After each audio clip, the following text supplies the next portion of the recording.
अस्सलाम वालेकुम। मोहम्मद कदीर इरफानी ऑटो लाहौर से ये गाड़ी मेरे पास लेके आए हैं। इसके टैपर किसी ने किए हैं, कैम भी चेंज की, आवाज़ ख़त्म नहीं हुई। बहुत ज़्यादा साउंड इसका ख़राब है।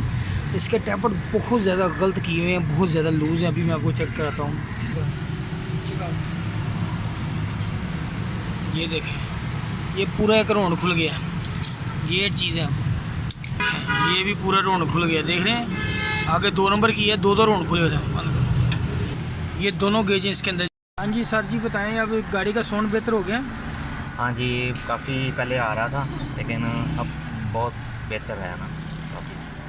चलाने में भी स्मूथ हो गई है। तो वो जो रेस कम ज़्यादा हो रही थी वो बेहतर हो गई है। बहुत बेहतर हो गया सारा ना। ये इसके आरपीएम बिल्कुल ठीक है। ओके, अल्लाह हाफिज़। बिल्कुल ज़बरदस्त साउंड है गाड़ी का, ठीक है।